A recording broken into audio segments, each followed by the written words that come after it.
The victory lap though. Whoa, whoa. They ain't never seen nothing like this before. Lit the room when I came through the front door. Ask me if I stress overcome, what for? Train in the trees, please pardon my sycamore. Touch burning sands, cross lands and stormy shore seasons in the year, yeah. Ain't no challenge for champions and ain't no fear. Yup, the champ is here, switch gears. We keeping haters in the rear. At the blood, sweat, and tears, and my goal so near. I see my victory so clear. I see my victory so clear. And today, we break through. And today, we break through.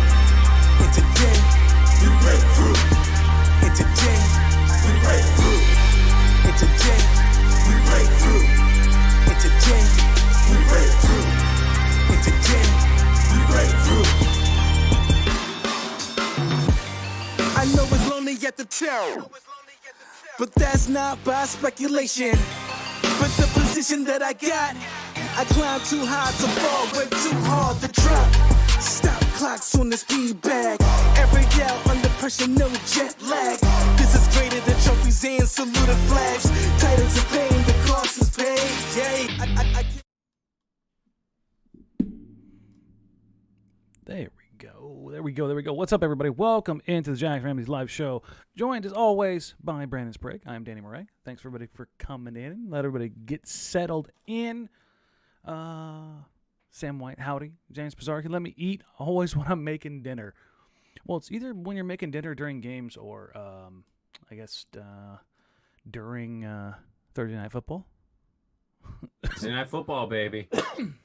Excuse me while I die. Sid Monroe, I jumped in here like Greg Brown in preseason. Listen, take it easy. Take it easy, everybody. We appreciate it. We'll get everybody in here real quick. We'll get going. We got plenty of things to cover. Even though they had a game literally last night, I think there's more things we can kind of expand on as far as like overall, as opposed to last night and kind of what's going on.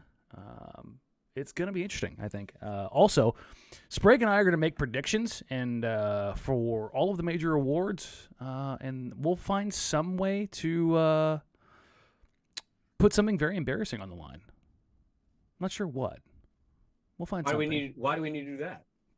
Do you want to have it be money? Why do we need to make any bet? These picks are going to be awful. I know. That's kind of half the fun is... I had like a 3-year run where I did really well from like 16 to 19, and since then I have I've had guys that were like in the mix, but I've kind of gone dark horse across the board, and that just bites you in the ass, particularly in the NBA. The odds are set the way they are for a reason.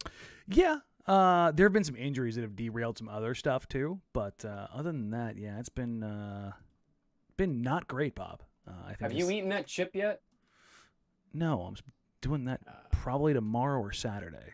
Oh, that sounds awful. It's gonna suck. It's gonna be awful. I feel bad for your butthole. I feel awful for my butthole. It's gonna be not good. A disaster. Yeah, it's not gonna be fun. Let me go and do all the social stuff. All right, let's get this thing going. Yeah, this is going to be, I don't know if it's going to be like a Debbie Downer session, but I don't think it's going to be real uplifting in any sort of fashion. Well, I mean, Debbie Downer in what capacity? Like from yesterday's stuff? Just in general, not even just yesterday, just the preseason in general. I think it's the easiest way to kind of jump into this is that what has been your overall takeaway from 3 preseason games? Is good, bad, otherwise? Do you care? I mean, I don't know if my stance on preseason basketball has changed because here's just the reality. I think we could start it off with this. I think it's pretty documented now. Dame doesn't care. Why should I care? Fair. He didn't play the second game. He's not playing the Golden State game. Yeah, he's not playing Friday. I guess that's an easy way to jump into this. We'll put it up here on the screen for anybody watching right now. Casey Holdall, Damian Lillard, Anthony Simons, Tony Snell, Nasir Little, and Cody Zeller are all out for Friday's preseason finale against Golden State. So they don't care. Well, I don't know how much of that is they don't care because only one guy is on that list on the I don't care list, and that's Dame. Because but you also protect Ant. You can't risk Ant hurting his finger more before the season starts. He's your sixth man. Yeah, but I'm almost certain they want him to get run. Oh, I wouldn't doubt it. I don't know. I'm getting a real vibe. I was doing some thinking last night after the pod, and yesterday afternoon I should say, and then which was wonderful having a game done at that time. Oh God, glory be to God for that one. I can feel bothered by the fact that they played like they didn't care, even though, as you labeled it, a dress rehearsal. Mm-hmm. But overall, I think I have concluded that I don't care because they don't care. And if they don't care, all right, if you don't care, roll it out then on Wednesday against the Kings, and we'll find out how much of that is going to bite you in the ass, or you're going to be able to look at idiots like us and say, you guys were freaking out about a Phoenix preseason game when all we cared about was the WNBA Finals more than the game itself. Yeah, when I take a look at this, I think holistically, I'm not freaking out, but I'm looking at stuff and going, give me something to build off of, because I haven't seen that. But the build, I think I'm kind of playing like their side of this a little bit, but this is stuff I was thinking about last night. I think they would respond with, well, what do you want to see? Because you've seen great offense for 10 years. So is it defensive? That's gonna take time anyway. We've talked about that they weren't gonna start as a top 10 unit. They were gonna work from the bottom and try to get up into the top 15. That's gonna take time, and I guess I would say I don't know if a preseason half or quarter does that really make you walk away going, yep, I can see it, or do you go, it's preseason basketball? I think I'm actually leaning more towards the former. Like, you've got to show me something. You know, and I think that's where I'm kind of caught off. Gesundheit. Thank you. Did I mute it fast enough? Yeah, you muted it well. All right. Sneeze. I love it. Love it. Yeah, I haven't seen that thing. Like, there's if you're talking about individual players, I've seen some things from Nance that I really like. I've seen some things from Ant that I really like. I have seen the offense. I saw some people on Twitter, on the comments on Blazers Edge, and the podcast last night, on the live show last night, all talking about, I really enjoy the movement. I don't know what anybody is watching because it's disjointed and broken as hell. Everybody's stepping on each other's toes. And this is kind of the thing that I've pushed back against of, you just need a coach to come in and run their system. And it's you don't do that with guys in year 10. You don't tell guys in year 10 to run your system.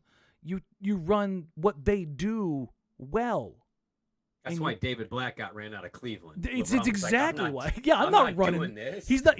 And guess what? They brought Blatt in to run a more egalitarian offense. Yep. And then the greatest basketball player alive was like, no, I'm going to go ahead and be the playmaking hub, thanks. And we're going to do shit my way. And I'm going to grind, and I'm going to do this. And this isn't like me like saying Chauncey can't do this. I don't think any coach can do this. I don't think you can take veteran players and go, no, we're good here. You just do what I say, no matter how much cachet they have. And I think that's kind of a weird place to be. So for everybody's like, they just need to buy in. They just need to buy in. I don't know how much of it's buy-in, man.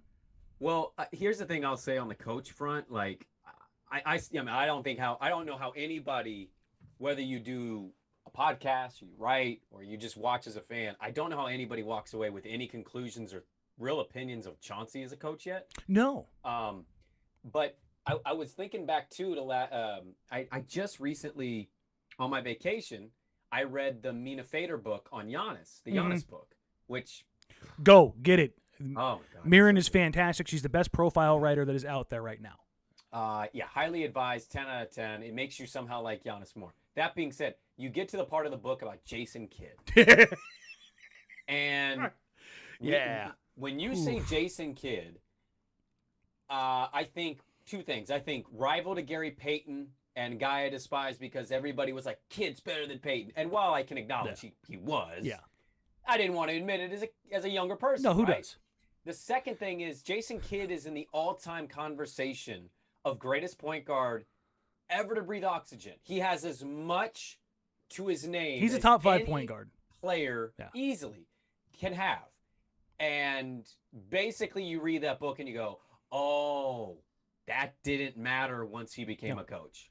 And that is a thing to just think about in the back of your mind once the regular season starts, of not to doubt Chauncey or to suggest he won't get it done. No. But if things start going bad, or it doesn't look like it's getting better defensively and their offense is a little, I don't know, weird and kind of, as you mentioned, tripping over each other's toes, bear that in mind, that even Jason Kidd, when he started this thing, the players didn't care that that was Jason Kidd, former great point guard. They were like, you're the coach. And he couldn't get that done. And they care about that, not what you did 15 years ago. So just keep that in mind with Chauncey going forward this season. Very few legendary players are great coaches. It's very hard. Now, you could argue Chauncey wasn't great enough. I mean, he's going to be a Hall of Famer. I mean, that's... Everybody's a Hall of Famer. I mean, CJ McCollum is going to be a Hall of Famer. I don't think so. I will bet you... We'll figure it out. I'll bet you $20. Okay, I'll take that. Once you leave the Jack Ramsays enterprise and you go start the National Basketball podcast, we will remember this conversation, and Chauncey's like his 4th year on the ballot or whatever, and they're like, CJ, or not Chauncey, CJ, like CJ McCollum would be a Hall of Famer. No, I don't think so. I know the bar is low, but it's very low. That's not like a shot at CJ. CJ's a great player, but he's not on that. But he didn't have the collegiate or international success that'll make that happen. But he beat Duke. He beat Duke one time. Wow, you really putting the bar that low, huh? You're a monster. Oh, the Hall of Fame of the basketball is a GD joke. It is, but you still have to, like, the Mendoza line isn't that low. I'm expecting Jamal Crawford to get in next year. Oh, Jesus Christ. That's how little I think of the NBA Hall of Fame, or the Pro Basketball Hall of Fame. So I saw something in here that was kind of interesting, kind of a thought. I think it pushes us further. This is from Kirk. Milwaukee deserves to not care about the preseason, not Portland. And I think that's like, if you're trying to get things started, if you're trying to show change, I think you want to show that, hey, no, we can do X, Y, or Z. I have not seen them do X, Y, or Z yet. And that's where I think my frustration lies. And it's not, I'm not sitting here cooking them, but I'm running into this thing where you're getting branching roads of, yes, they need their time. And I'm not making any judgments. But the pattern so far has been negative. But they need their time. Okay, that's cool. But at the same time, this is the critical year for Damian Lillard, yes? So you get into the season, what happens if things don't go as well as it's not the roster's fault? Do you revert back to everything else that you already did? Like, how long can you go? How many games can you lose? And that's where I struggle or try to figure out where I land on this, because I'm giving it 20 games. I just don't know how they're going to play. Are they going to be 13-7, 8-12? Like, where do they fall in that? The first 20 games is not easy. And so when I look at all of this, I go, man, they're in kind of a weird place, because typically when you're installing a new coach, you see those rudimentary changes. Oh, yeah, no, that makes sense.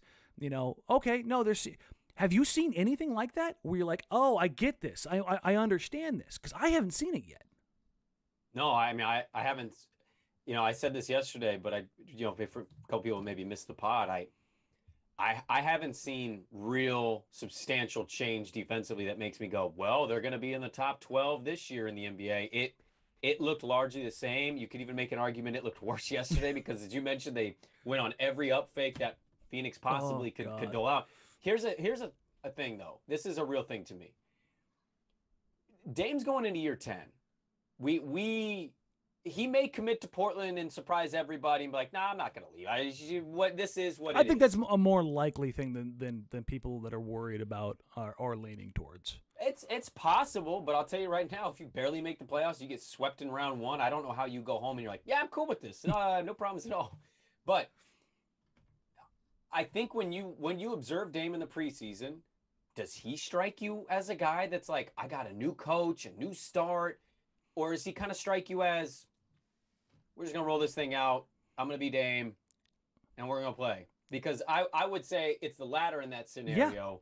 Yeah. And that can be okay. They can still end up being fine in the regular season. But if somebody like yourself or other fans out there are looking for evidence that this is going to be better or different, it's a remember the Titans situation. Attitude reflect leadership. Captain, and if the captain's like, who cares? Let's just go play basketball. Like, I can't imagine that everybody else is going to be that much different. That's Damian Lillard's way of kind of viewing it, in my opinion. And that could, again, be fine. But I think that's kind of like it's a domino effect. If that's how he's approaching it, why is everybody else approaching it differently? They're not. And I think you're kind of seeing that with the way they've played. I wonder if Dame is this is me tightening the tinfoil on the corners, right?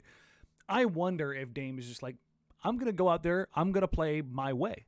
I don't know if necessarily it's going to be he's going to give it the real college try. He's saying all the right things, but he said he's going into year 10. How much of an opportunity do you think this is for him to be like, nah, like I'm going to listen, but I'm going to do this my way, and not like, be defunct about it and cause problems, but kind of he'll play the role to like the level that he needs to, but then when push comes to shove, he's going to go, no, we're going back to the way it needs to be. Well, he's in his 10th season. He's made multiple All-NBA teams. He's clearly a guy that wants to win, and we want to watch him win here. But you're going to take the ball out of his hands. But yeah, why would he go, let's give Nurk more looks? It's like, what if you're down 10 against Boston? Is he going to go, let's run it with Nurk facilitating at the top here, Chauncey? No, give me the damn ball and get out of the way. I'm going to get a 3. Like that, I can't blame him for that. That's not even a criticism. That's where we're at with this, and people need to wake up to that. You do not see guys of this caliber at this juncture of their career go this way. They go way away from what they have been doing. It's inherent. It's in them. That's why Melo struggled to stay in the league at the end the last couple years. Because he just couldn't change. He couldn't change, and I can't fault him for it. That's who he's been since middle school. Hey, Melo, go get us a There bucket. are two legitimate Hall of Fame caliber players who have changed their game. Vince Carter, and maybe I've overstated this a little bit, but Rudy Gay. One because they got old, the other was because they got injured. But as far as guys that were all-star caliber players who things just changed. They accepted different roles. It does not happen to those dudes, those top-tier alpha, predatory monsters of the NBA. They're not just going to roll over and show their belly. Yeah. Like, it's just not how it goes. And you have too many egos, and it's just not going to happen. So what does that say about what to look forward to? Then I guess would be my question. That's where I keep coming back to those 20 games. What do you think Neil has thought so far about preseason? Privately, this isn't good. Really? I think so. Because I don't know if they care over there, man. I think they have, because they care about how they're perceived, because they know what they did as far as the full court press with it's Terry. I mean, we've already seen some people kind of parrot that stuff even more, lay it on even thicker in the past week. Right. So yeah, I do think that they're putting it all out on the table, and if this backfires, they're going to look awful. And I'm not saying it is. They could. I saw somebody in here say, if they start the season anywhere near what we've been seeing in the preseason, I'll be shocked. I think they're going to come out and be on fire when the season starts. We shall see. I wish I had that kind of faith. I have seen nothing. This team has never gone from looking like a dumpster fire to starting the season to being good. How often do they go from looking like a dumpster fire like this to the season starting? How many times would you say that's happened? This is the 4th time they've looked really bad in the preseason, and each one of those times they've looked really bad to start the year. I think it's going to help who they're starting against. I know the Kings do play them tough. I'm not in a weird kind of way, yeah. That's you'd want like Oklahoma City, obviously, but it's the Kings. Like, the Kings are the Kings until they're not the Kings. You know what I mean? The one thing I worry about in that regard is that they are guard heavy, probing, and that could put some strain on their defense. And I think it's a good transition here, is that we are less than a week away from opening night. We'll kind of get into some predictions here in a bit. What are you expecting from opening night? I mean, I'm expecting a win. I'm not really expecting a lot defensively. I know that can kind of sound stupid because we're all looking for the improvement. Again, I just don't think they're going to be better defensively. It's not going to flip. No, it's going to fall in line with us. 20, 25 games, and by like game 18, if that defense is not showing signs, then start the panic meter, because that's not going to flip. Like, that is a problem, and that's going to stay a problem. I guess I'm just looking for a nice Blazer win. Like, I'm not expecting a 20-point blowout. There's too many dogs on Sacramento to allow that happen, in my opinion. And so I'm mainly just, it's such a boring answer. I hate to give it to you, but I'm just looking for Blazers. It's a good place to be. Kings 105. You know what I mean? Like, they end up winning. It's tight in some spots, but Dame and CJ come through. Like, that's all I'm looking for game 1. And then games 2, games 3. Like, that's, and the schedule, as you mentioned, and we've run through this, man, their first 15 to 20 games, they're going to get punched in the face a couple times. They got Philly twice in there. They got the Clippers twice in there. They got some Phoenixes in there, Memphis. Like, they got some real heavy hitters that could easily beat them. And if you don't start getting that turned around by 2, 3, 4, it's not inconceivable they have a slow start this year. Which you never want to have a slow start. But I would argue that a slow start this year is the most detrimental because of everything. Because of Chauncey coming in for Terry, because of all the summer stuff with Damian Lillard, because of Jusuf Nurkic's contract year, because Anthony Simons is in a contract year. The only way this could be quote unquote worse as far as a situation is if Damian Lillard was in a contract year. Like, if he was heading towards unrestricted free agency and he didn't sign an extension, that is about as the only way you could set up all the circumstances around it to be worse than what they are right now. And when I think you're looking at those kind of things, you want to find something to feel good about. Now, obviously, tomorrow against the Warriors, we'll have Sam Esfandiari on the pregame, and I'm kind of interested to pick his brain of where he sees Portland at. Like, just from an outside perspective, what are the expectations? Because I think they're kind of in line with what the Warriors are. I think if the Warriors get healthy, they get Clay back, if Jordan Poole really hits, if Wiseman really hits, they could be up in that higher division. But I think they're roughly about where Portland sits if they're healthy. And I don't know what outside of this market would be an acceptable start and a conclusion to the season. What are you looking for game 1 then? I want to say I want to see the changes, but I just want to see them be on the same page. You got to play a game that counts. So it's like, that's what's hard to identify. Like, oh, I want to see this. It's game 1. A lot of teams are going to be shaky. Like, for God's sakes, we did that podcast yesterday, and then Charlotte said, hold my beer. I'm going to lose by 75 points. Like, imagine doing a Hornet podcast. Welcome in. They scored 57. They never scored 20 and a quarter. Let's break it down. But you could also say, hey, whatever, it's preseason basketball. I've seen that a lot, and I get it. It is, but I just want to see Portland on the good side of it. They have not been on the good side of it at all, other than a couple guys here or there. And it's a weird place to be, right? I guess like tomorrow is interesting because one, it's the Warriors, right? It's always fun to play the Warriors, and Jordan Poole is like the front runner right now in Vegas to be the 6th man of the year, and I totally get it. He looked really good. Yeah, he has. I get it. But whether Nance plays well or Nurk does some positive things or CJ gets some buckets, are those really things we're going to talk about in the postgame of like, yep, I saw it. Dame's not playing. And the reality is if Dame's not playing, and by the way, your 6th man's not playing, I don't know if I'm putting much of anything. It could help somebody like you who wants to see something, but for me, I want to see Nurk. I remain unchanged. Because I remain unchanged. Every game he's been in so far, he's been subpar.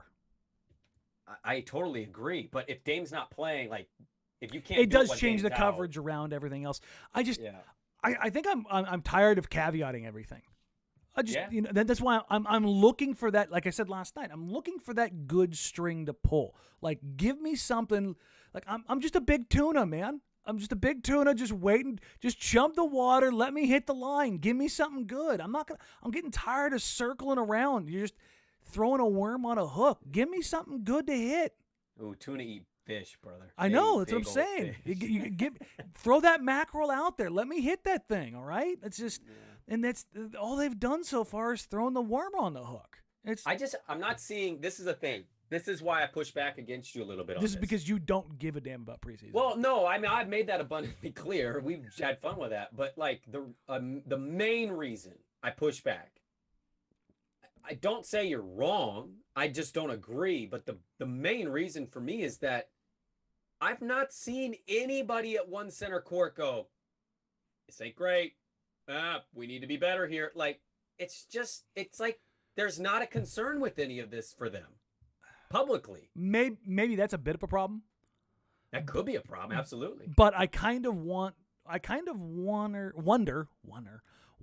if they're just trying to downplay everything, but behind the scenes they're kind of like, this hasn't been great. Because remember, we got this same spiel last year with Terry when they brought in Boylan and they ran the aggressive scheme. It's gonna take time. It's gonna take time. And then by the time it got to game 12 and Nurk breaks his freaking wrist and CJ gets the fracture in his ankle, everybody's like, bag this up, throw it away. We're done. We're going back to what we know. Well, they had to, though, right? I mean, it was like, well, we just lost 2 pivotal players. Let's say everybody stays healthy. I think they're in the same situation. If they get to game 12, game 15, and they look like ass on the defensive end of the court, they may have to just bag it. But here's the thing. They don't have the old scheme and the old coaching staff to fall back on. So does it become the players go to Roy Rogers and go, well, this is how we used to do this. These are the calls that we had for this. And like they reinstall their old defense. And again, I'm not trying to get like a panic started because that's not where I'm at. But I start looking at like the different paths you can go, and none of them look great right now. That could flip on its head. They could go out there and they could just raffle stomp the Kings. And we're like, all right, Sprague, you're right. Preseason doesn't matter. Like, I'm an idiot. I don't know what I'm talking about. I was putting way too much stock into this. Yeah. Take preseason, put it in the howitzer, and fired it, into the mountains. Can I also? So I'm not, no shade meant here. I tweeted something earlier to one of our listeners, and I got some likes and some comments, and everybody's entitled to their opinion. The whole well, this is from the last regime, and you got to give them a change. No, but hold on, I just want to say something on that. There might be validity to it in the sense of Dame has for 10 years and CJ for 9 and Nurk now for 5, 6, whatever he's at since he got here. They have developed the way that they play, and to change that dramatically, that's going to be tough.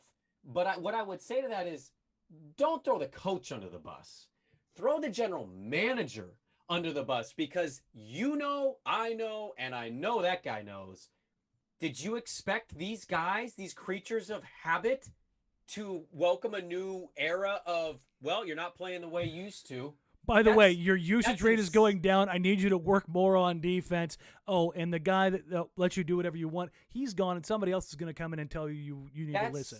That's insanity. That's one, not fair to Chauncey, and two, that's placing blame in the wrong way. You're placing blame on Terry, who got those guys to the playoffs every year, and instead you should be placing it on the general manager for going, I'm going to run this same team that gets bumped in round 1. I'm going to run it back by golly, and they're going to be different guys. That's a general manager problem. That's not a former coach problem. Yeah, it's exactly. It's a personnel thing, and it's one of those things where it's like,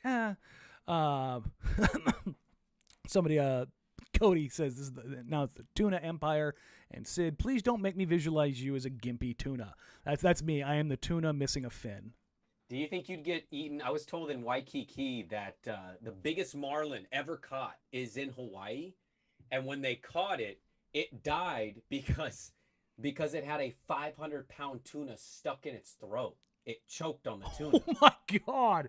It's supposed to be like a legendary. There's a photo of. We didn't see it, but they got the tuna out. So and then so that means the marlin was probably like massive. 900 pounds, 1,000 pounds. He said, I think he said it was or is the biggest marlin ever caught. And it was in that bay that we were at. And I never ended up seeing it, but I'm like, are you that tuna? Are you the tuna that gets swallowed by the marlin? But you're like, we're both going down here, bud. Yeah. I just turned sideways on the way down. I'm going to wedge myself in here. We're both screwed, buddy. Side story, I was stationed in Diego Garcia. It's a horseshoe-shaped island in the middle of the Indian Ocean on the equator. I went there after being in Afghanistan for 3 weeks. I was a BASH monitor, which means I sat on a freeway and kept the birds away. It was a deployment vacation, basically. It's like, hey, you've been in Afghanistan for a year and a half, bud. Why don't you go sit in the sun for a couple weeks and chill? And shoot birds. So yeah, I literally sat on the flight line with a shotgun and basketball shorts and flip flops to keep the albatross from hitting the props. But this horseshoe-shaped island has this giant lagoon, and when the water comes up, you can take a little tiny boat, or not tiny boat, ocean boat, out over the sandbar into the open ocean. It's incredible. Like, you can see down. Oh my God, it's terrifying. You can see everything. Yeah. And you can go fishing for just everything. Hammerhead sharks, 100-pound tuna. Oh, everything's legal there? It's just oh yeah. I mean, you're in the middle of the Indian Ocean on the equator. It's right. Nobody's going to do a damn thing. Right. My buddy pulled a 600-pound swordfish. They fought it for like 4 hours. Jeez. And I was just like, how the hell is this a real thing? We brought it back with some tuna. We had these fish fries, like every night. Yeah.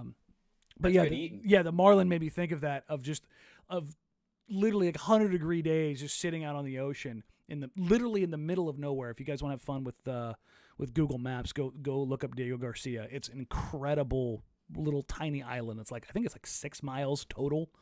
Jeez. And like most of it is airfield. So another cool, fun, or not cool, but dumb fact: the Queen keeps her crabs and her lobsters there.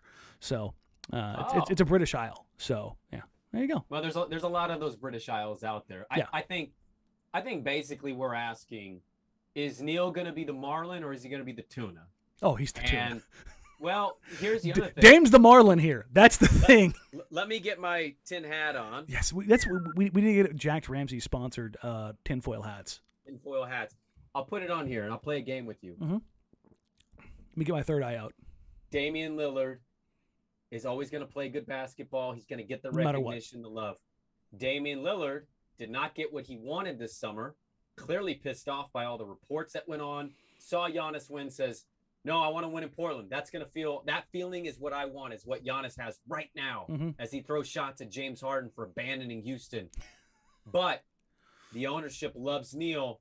I don't want to be a public guy who runs people out. So what if I don't give a damn about some new system? Because I know if we play this, that's what I was getting to earlier. I was like, what if I kind of buy in? But I also not entirely sabotage. But what if what does Neil do at that point? Like, if you same place, gonna call out Damian Lillard? You ain't gonna do that. You're not gonna trade him, not unless he requests it. And if you trade him without a request, good luck getting out of Lake Oswego there, bud. Yeah, that's a non-starter. So look, this is how I think excited, nervous, everything you want to say about the season. I saw far more. Can we trade for Simmons now? Yesterday than I thought I ever would for preseason basketball. And here's the thing. You can throw CJ under the bus all you want. CJ's not my favorite player, but he's incredibly talented. I understand what he does. If Damian Lillard did not exist, I think I would like CJ a lot more. Like, just because I think their skill sets and how they overlap, I don't think you get to maximize both of them in that regard. But I also fundamentally believe that CJ is a businessman first and foremost. He is not going to go out there and lay an egg. He's going to go out there and take care of business and do what he needs to do. Right. So even though he is shot like crap this preseason, I don't care. Until it's a problem, I just don't care. Damian Lillard, I just don't care. You both those guys have track records of being so good offensively that I don't care. Now, Jusuf Nurkic, now I care. And that's where watching him yesterday afternoon throw up weak flip shots and get his ass kicked by DeAndre Ayton, I was sitting there going, okay, here we go again. Same stuff, huh? You wanted the usage, you wanted the ball, you wanted to be more impactful, and you ended up doing the same thing that you got last time. And I just, it worries me and it bothers me that the things I think you have some sort of answer about, you have not gotten anything nearly as close to what you want it to be. Well, where we probably would disagree, at least to a certain extent. I don't, the Nurk stuff is real. If he's not getting touches, I'm not going to be surprised by anything. If he's when they roll it back and he gets frustrated. Right. Yeah. I mean, like, we know that's his temperament, right? Neil might throw him under the bus as a scapegoat, like, hey, we're gonna make a trade. Oh, I 100%. That's the first lever you pull if things go sideways. Right. But here is my ultimate point on that. I don't see the value. I don't see what player you're getting in return that's truly going to turn things around for you. What player is that from what team? I think you're trying to find a deal for Miles Turner. Why does Indiana want to do that? I think they want to get away from two centers. I think if you move Nurk, you're moving him to a third team. Yeah, I don't know, man. I'll believe that when I see it. I don't think his value is that great. I don't think trading Nurkic solves much outside of just getting a malcontent out of Portland. And maybe that in itself is a win. That's one of those things where you're like, well, that's not exactly a terrible thing. Speaking of not terrible things, these are going to be terrible things. That's a professional transition right there. Yes. The gambling goblins are out, Sprague. Yes, they are. I got bets right now. We have consensus odds that I want to hit on. These are going to be league-wide. We do have some Blazers mentioned in some categories, not in others. One where they don't have any mention, obviously. Rookie of the Year. Rookie of the Year, Sprague. Coincidentally enough, the Sacramento Kings, who the Blazers have already played in preseason and will play again on opening night, Davion Mitchell is the consensus number one. And I'm going to go with him. One, I don't think this rookie class is that great. It's a different type of rookie class. It's a not role star. player. Yeah, exactly. The role player rookie class, which could end up being great in a certain respect. But I went through this and I'm looking at the odds and I'm like, Chris Duarte has the third best odds. Is he really going to get a lot of shots? Yes, he's going to get time there. I believe he'll get the time. I don't know who's. Anyways, my point is, I think Davion Mitchell being as good as he's going to be defensively, he's a dog. The way Buddy Hield is mopey, I could see Davion saying, screw you then, let me play. You know what I mean? Like, I think Davion Mitchell, he is the favorite, but it's plus 1938 right now. It's still not great. On BetQL. Yeah. I would take Davion Mitchell. That's the guy I'm going to roll with. I'm not going to choose favorites in every one of these categories, but in the Rookie of the Year one, I'm going with the favorite. He looked really good against Portland. I think he's going to bring a lot of energy and excitement to their season. So I think he's going to be very good in Sacramento. I think they've got themselves a real one, but they also have a real one at point guard, and they have another real one at the two guard. And Davion's going to get minutes. There's no doubt about that. I don't know if he's going to get the minutes necessary to be impactful. I am going to go fourth on that board at almost plus 4,000. Yeah. Mr. Wagner. Wagner. Franz Wagner is, I think, a guy that, because he's in Orlando and because, he was a one and done kind of guy in college, I think people are going, I don't know. He's a player. He's not his brother. He's not Mo. I don't know. I watched him airball a big shot in a tournament. I thought, I don't want that guy on my team. Well, listen, I mean, we could spend a lot of time talking about Ducks who struggle in tournaments. So, I'm sorry. Did I do that? Was that? I mean, which Jordan Bell moment do you want me to go down? Wow. He only got them to their first Final Four in like 100 years. Jeez. I'm just saying. Good Lord, man. Shots fired. Listen, man, when I find my opportunities, I take them. I'm just not trusting a Wagner. Like, you can be Mo, I'll be Franz. We can be like the Wagner twins from SNL. We are dating ourselves way too much with that. You don't think the listeners know that? Yeah. Our demographics do skew towards the 30-plus side, thankfully. But, yeah, Joey here says Jalen Suggs. I like Suggs. I really do. I really like Scotty Barnes. Scotty Barnes, I like Jalen Green. I just don't know. I think those teams where they're going to play, they're buried. Not necessarily buried. They're behind guys in Jalen Suggs. I think they're going to look at some other guys first before they turn the keys over to him. So who said that? What was the listener's name? Joey. So, Joey, I just want to throw out, we're using BetQL, which is the company I do a show with. I'll just for reference, Jalen Suggs is not even in the top, 12.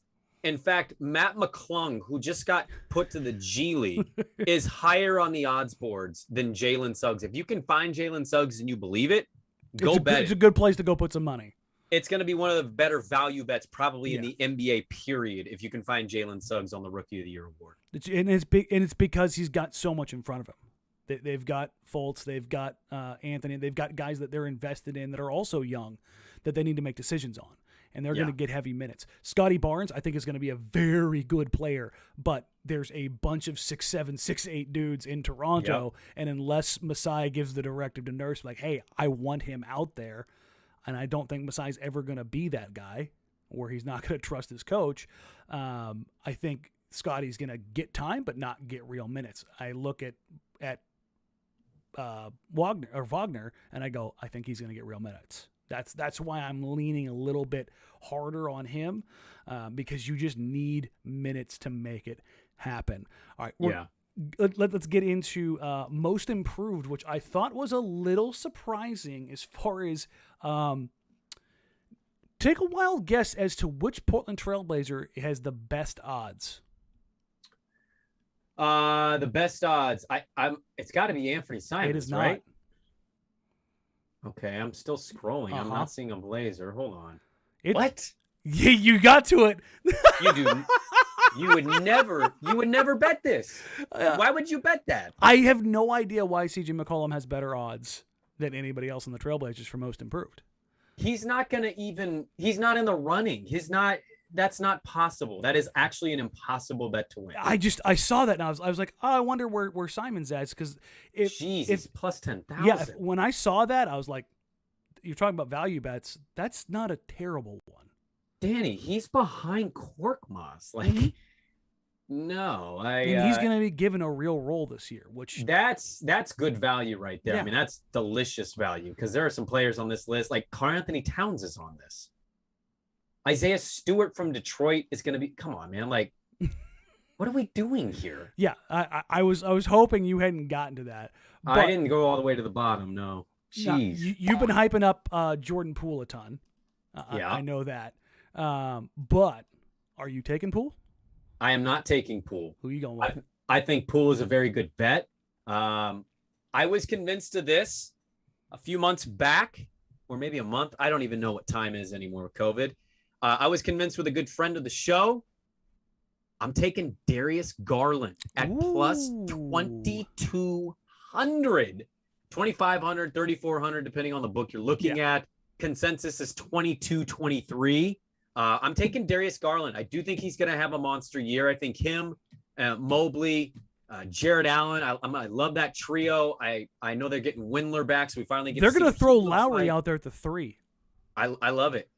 I love it. I'm going Darius Garland as my most improved. I think that's a pretty good one. I'm actually going right next to you. I'm going OG Anunoby. I like that too. He's looked good in the preseason. They're starting to call him the young Kawhi, which I'm a little surprised of. I get the demeanor and stuff like that.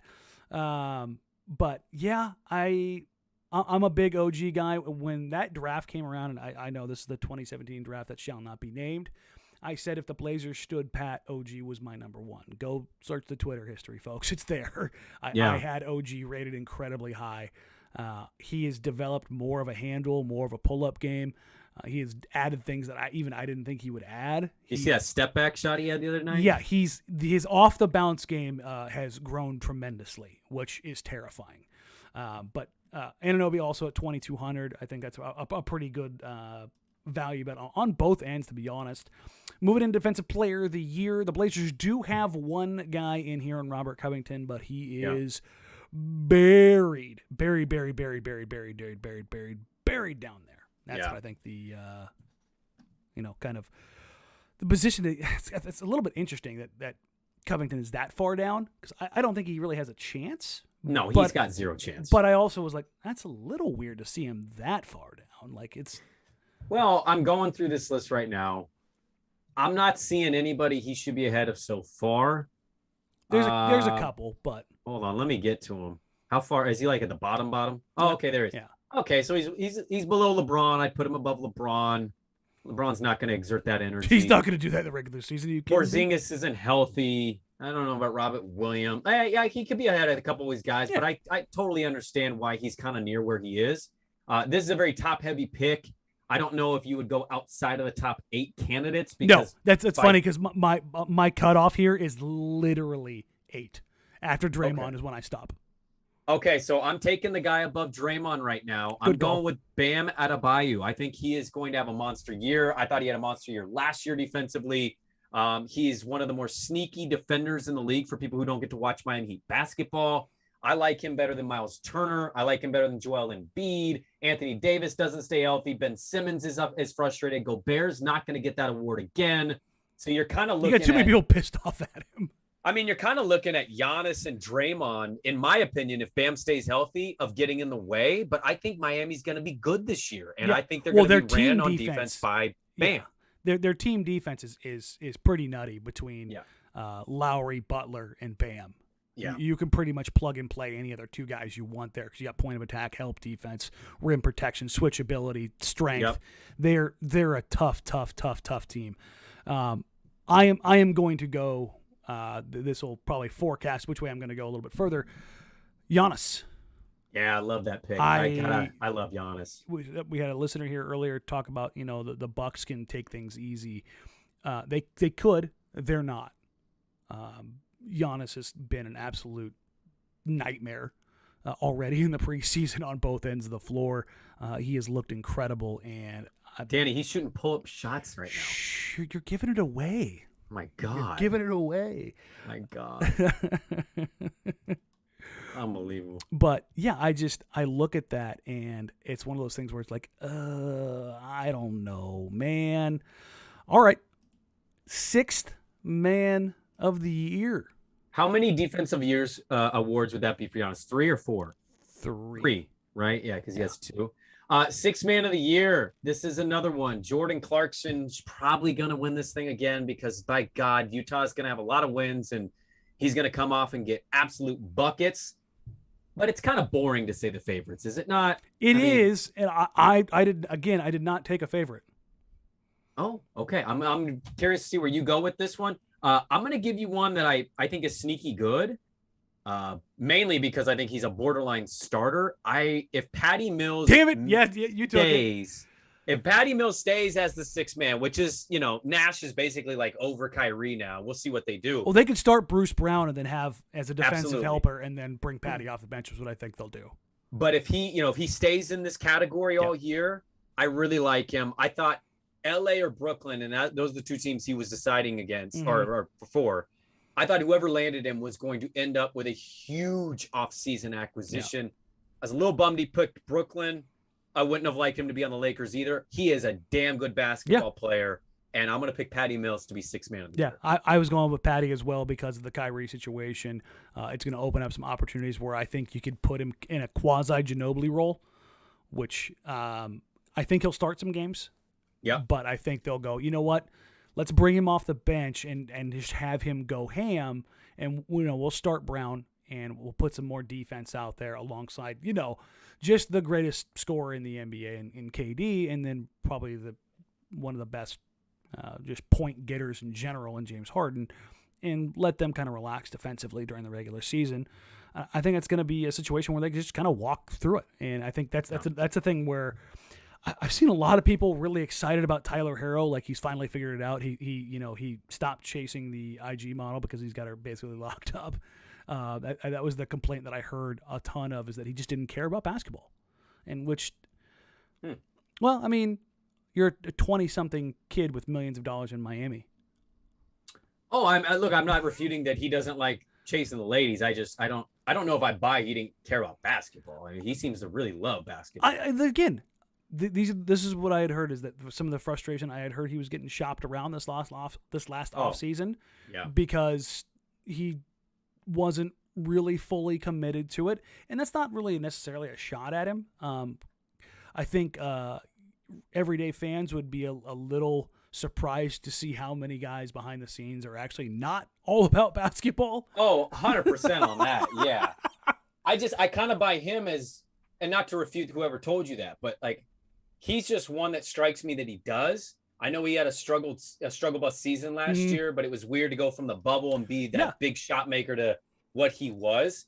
But did you see that comment that he says he should be in the same breath as Luka and Trey? It's like, pump the brakes a little bit there, Tyler. I think he had a little bit of a reckoning this last offseason. That's what I think happened.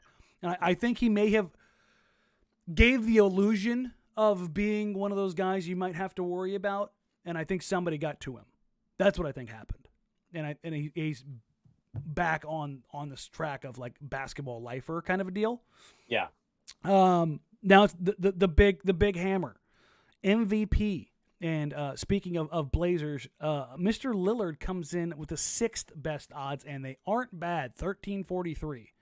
Oh yeah, not bad at all. I do this by process of elimination. LeBron is not going to do enough to win MVP. No, not in the regular season. I think he's also moved on. Like, I think last year he tried for it, and then his body couldn't hold up because he had just played in the bubble. Just not a reason, yeah. Yeah, Joel, I don't know. Like, I hope he stays healthy, but I'm not going to bank on it. KD, I actually think Harden is a better play than Kevin Durant in this bet. Harden was their MVP before he suffered those injuries. Man, he was an absolute monster when Kevin Durant was injured. And they're gonna rest KD when they can. Absolutely, as they should. Luka's a good bet. It's why he's number one. Yeah. But I just don't know how good Dallas really is. I'm not really a big fan of their roster. I'm gonna go with a guy that's won this award already. He still, for some reason, doesn't seem to get the love. And it's the guy in Milwaukee. I think Giannis Antetokounmpo is not a dude that's going to win a championship and go, I'm good, I did it. I think he wants to reign supreme, and he wants to cause hell on all of these players, because we're still sitting here today. And when we talk about the best players in this league, Danny, he's thrown in the mix, but he's still like 4th on that list sometimes. And I'm baffled by that. So because there's an extreme amount of 6'11", 7 foot, 260-pound dudes who can dribble, pass, shoot, and defend. You know, there's a lot of those guys in the league. There's two. That's it. Yeah. It's LeBron and him. That's the list. And he's bigger than Braun. The only comp I can think I can find for Giannis is Miami LeBron. When you're talking about the ability and size and skill. It's the closest, but to all due respect to Miami LeBron, he's not as skilled as that Miami. No, LeBron, but that's still. But that's like that's it. Like when you're talking about, I don't think people realize just how big Giannis really is, and I'm not talking height. Like build wise, he is an absolute monster. Oh, we saw those photos in the finals of draft night going into last year, and you're like, what? And it's funny, they have him listed at 240. Yeah, no way. Strong air quotes on the 240. I wanted to have a different one here. I could make a case for Luka. Yeah. If anything, I think that this is the year that Luka finishes second, and it sets him up for next year of being the MVP. I think that's... And you assume they make a big trade, too, to make the team better, because the team has to be good, I think, for Luka to get over that. They've got to be a 4th seed or better. Yeah. Because his numbers last year were all world.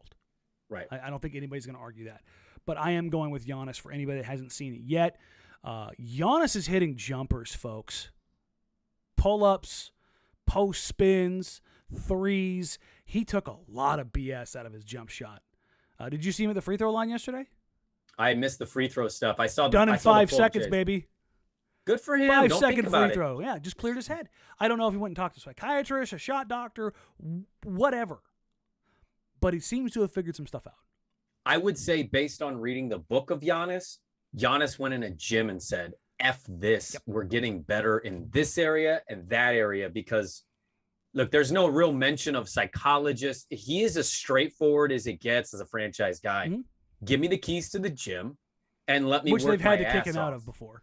Absolutely. But let me go work. Like, let me go to work. He's never satisfied. Honestly, outside of Dame, and I'll always be like a LeBron guy because of high school days. Yeah. Giannis is my favorite player in the league. No, I'm right there with you. And I've loved him for 5 years now. So I was really happy. I was rooting for him to win that chip. To see him do it was great. And I hope that they can repeat because I think them themselves not getting as much respect as you think a defending champion would. No, you're still, if KD hadn't had his toe on the line, and it's like, did we just forget what he did in the finals? Did we just forget basically one of the best closing game box scores of all time in finals history? I mean, if it's not one of, it's the best. It's like he scored 50 points. He shot like 50% from the free throw line, and on that night he missed like 1 or 2. Yeah, unbelievable. And defensively, he just destroyed Phoenix that night. Wrecked Phoenix. He was a one-man just monster, and it was. You saw what Apex Giannis could be, and that's a terrifying thing for the league. And everybody's like, meh, whatever. All right, now we're going to flip it back to the Blazers-related picks. By the way, can I ask you something real quick? No, go. The Dame bet. If you're to make the Dame bet, do you honestly see a path where Dame wins the MVP? Like a real path, not some he puts up great stats and they're the 5 seed? Like, is there a conceivable way Damian Lillard wins the MVP? Yes, but it would involve literally cartoon-like things happening. Like, Dame would have to put up Harden-esque numbers, which I don't ever see him doing because the egalitarian offense is going to pull the box score numbers away. The Blazers would have to win probably 55, 56 games. Which would probably make them a 1 seed. I mean, yeah, seed? You're talking top 2 seeds, and one of the favorites would have to get hurt. Like Giannis or Luka would have to get hurt, or fall to the side, or have something kind of happen in that regard. Joey asks, who gets Coach of the Year? That one I don't think is necessarily. There wasn't even odds for it when I looked. I don't see it. It's not on right now. At least on BetQL, they don't have that available. Well, I don't think there's consensus odds, and I think that's why. Because I think only a couple books have odds, and that's because of so much volatility in coaching. There are 7 players above Jokic, and I'm not saying he's going to repeat. He's not going to repeat. There's a 0% chance. I get that. He's not flashy. He's not appealing to people. Some people call him boring, whatever. Doesn't that seem a bit disrespectful? 7 players above him? So it doesn't, because narrative matters with the MVP, whether we want to talk about it or not. And his narrative, while fun and goofy, doesn't keep traction over the top, the top of the NBA. But I can make a better case for him than Dame. Can you? Yeah. Narrative wise? Oh, yeah. Because here's the thing. I don't disagree. He's all the things I just described, but he just won the award. If his stats are the same or slightly better and they're winning without Murray, why would somebody not go, well, Jokic is my 3rd. Jokic is my 4th. Jokic is my 2nd. Like, and the injury bug's real. Like, if KD doesn't play enough games, he's not going to get it. Harden could be canceled out by KD. I think that's the reality in that situation. Steph is always going to get some shine, but if they're not good, he's not going to win it as an 8 seed, 9 seed. Dame, it's hard for me to see him doing it in Portland. Like, Luka's team, there's a chance that Jokic's team is better than Luka's team, and if his numbers are the same or better, I mean, I'm not saying it's going to happen. I wouldn't make the Jokic bet. I'm just saying he just won the award, and we did this with Giannis. Giannis won it. We're like, okay, he won it. He won it again. So I think there's an ability for Jokic to do that with Murray being out. I agree, like in the ethereal sense of it being possible, but when I look at it, everybody I talk to in the media, like, oh, I like Jokic, but like, there's always a but. There's always some caveat of, well, yeah, you know what I mean? It's wasn't that there last year, though? And then he just did it? He just won it because they're like, well, shit, I think we have to give it to him. Well, here's the thing. If Embiid played 10 more games, he never has a chance. Right, yeah. Embiid walks away with that award. God, he was good. And the thing is, that's where I think it was a perfect set of circumstances. Denver Denver had enough wins basically at that time. They're like, oh, it's the final whatever games. They didn't have Murray. But up until that point, they were nuts. They were a great team. The Mavericks were kind of in this middling spot. The Warriors were bleh. I mean, they shut it down. So you just start knocking guys down. The Blazers struggled. They're playing with their second and third best players out. So, and they couldn't really figure it out, which, yeah, no kidding. I think you started to see like the rise of like Donovan Mitchell getting a little bit of shine and Nikola Jokic getting a little bit, like you saw some like Trae Young getting a little bit of shine. You started getting that next generation of guys. Yep. But I still don't think that they're openly accepting of how much they're willing to let the big goofy 7-foot white guy from Denver repeat. He does. There's no refuting. He suffers from Tim Duncanitis. Yes, and he's not interesting on a national or international level. And by the way, that is almost disrespectful to the best power forward / center, because he really was, of all time. But that's a real thing. Like, you're boring. Not a lot of people are like, oh, I'm going to go home Friday night. I'm going to watch Nikola Jokic. It's like, I want to do that. But how many people really want to do that? That's the thing. He's an incredible player, but it just, for whatever reason, doesn't translate. I think we know the reason. Blazer related. Yeah. Actual pick. How many wins do the Blazers get? Oh. This is the official win prediction for the team. Do you want me to go first on this one? I mean, you seem like you want to go first. So well, I don't know. You had a look of like, I need to think about this for a second. Well, I mean, you did kind of catch me off. I didn't know we were doing the Blazer stuff today. Just this one. You look like you have an erection for your answer, so I'm gonna let you go first. I'm not even that. I'm just I wanted to know if like you wanted me to take a step back. Listen, man, I haven't even popped a little blue pill yet. We're good. Chew it and do it, baby. Go ahead. I'm at 47. 47 wins. The over-under is what right now? 44, 43? 42 and a half. 42 and a half. Okay. I will take the over of that. I will say 44. Oh, so you're under me. 47's pretty aggressive. I mean, to 50 wins for this team would exceed my expectations by quite a bit. Again, 50 is a number I don't go up to. 50, but I think that number. There's a coin toss between 43 and 47, in my opinion. I'll say 45, final answer. Okay. So 47, 45. Yeah. Kirk here says 42. They're not finishing under 500 without injuries. I think we're at that point. Well, injuries. I think we just laid out a case that they could. Yeah. Joey says, I'm still sticking with 52. I've said it with before preseason. I'm going to still stick with 52. Hey, stick with it, Joey. That'd be a hell of a year. I'll tell you right now. Brady, Blazers could use the blue pill. You're not wrong. They definitely couldn't do it, Blazers. They definitely needed to get up for a game. But I'm don't. I think it's the dad. That was an awful dad joke. You like that? No, I didn't. No, I hated it. All right. We'll get out of here on that, guys. That was kind of a quick league-wide preview. We will be back Sunday for the mailbag / preview pod. Tomorrow, we have Sam Esfandiari from Light Years Podcast on the pregame show before the game. Join us at 5 o'clock. And then we will have, obviously, the postgame show immediately following the game on a sweet, sweet Friday evening to tie a bow on the postseason. Remember, we will, or they will, they will have quite a few guys out. No Damian Lillard, no Anthony Simons, no Cody Zeller. Quite a few guys are sitting this one out, only Dame for rest. So, again, thank you guys so very much. Like, rate, review, subscribe, do all of the things. Help us grow the show. And in all seriousness, without you guys, this doesn't happen, and it's crazy. I don't think I mentioned it in the postgame yesterday. Thank you guys for getting us to 1,500. 1,500 on YouTube. Our unique downloads on the podcast stuff is about 3 times that.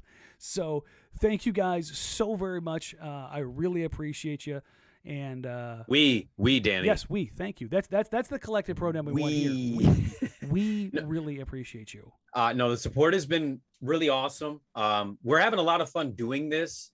So, again, we're going to have points this year where the comments are going to call me dumb. They're going to call you dumb.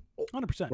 We're going to agree, and we're all just going to sit here in misery together, or happiness, and have happy tissues. But the start of this thing could not have gone better. And without you guys, we wouldn't do this at all. So thank you so much for the interaction, for the subscribing, for the reviews, the rates, wherever that stuff is, because Danny controls it. He's got it locked up with the key. We do thank you sincerely. I share it with Sprague, guys. I'm sitting in a Harry Potter closet in my house to do this because I love to talk about basketball. I could do an hour every week on the NBA, little on the Blazers. So thank you so much for the support, because it truly does mean a lot. And it's going to be a very interesting year. There's either going to be some people that are like, I told you idiots, 52 wins, or they're going to go, Danny, you said they couldn't finish below 500, and yet here we are. God, that's a depressing timeline. Well, I'm just saying, it could go either way. It's a coin flip, really. Well, I love you. On that bit of optimism, we're going to get out of here. Thank you all so very much. Remember, tomorrow at 5 o'clock, Sam Esfandiari from the Light Years podcast. Blazers Warriors tip off tomorrow at 7? It might be 7. I think it's 7. Yeah, I thought it was 7 in the preseason. Everything is. Yeah, I think it's. Yeah. We'll end on this. Daniel Schomburg says Sprague is Dobby. Ouch.